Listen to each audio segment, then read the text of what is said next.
संयुक्त कृषक संगठन उपदेष्टा मंडली सदस्य रमेश महापात्र आम संयुक्त कृषक संगठन बरगढ़ तरफ आसंता काली 18 तारिख नवेम्बर 2024 रेल रोको करवार लगी निष्पत्ति करूँ समस्त विभाग अधिकारी मानक लिखिक जनइलु कि आम दाबी जदि पूरण ना होगा ताले आम रेल अटकामु बोल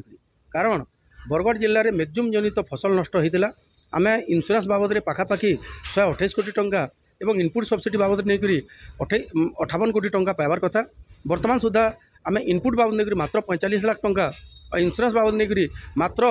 23 कोटी टंका पाइछू संपूर्ण चाषी मैंने असंतोष थिबार लगी बारंबार आम ऑफिस मान के आंदोलन करवार चेतावनी देलापर आलोचना के डाकिछन आलोचना होइजे किंतु समस्या समाधान नहीं होबार लगी आम बाध्य हो रेल रोको करवार लगी निष्पत्ति करदेलु किंतु गत काली आमर जे सब कलेक्टर अच्छन डाकी फिर थे त्रिपाक्षिक आलोचना कले कंपनी को डाकी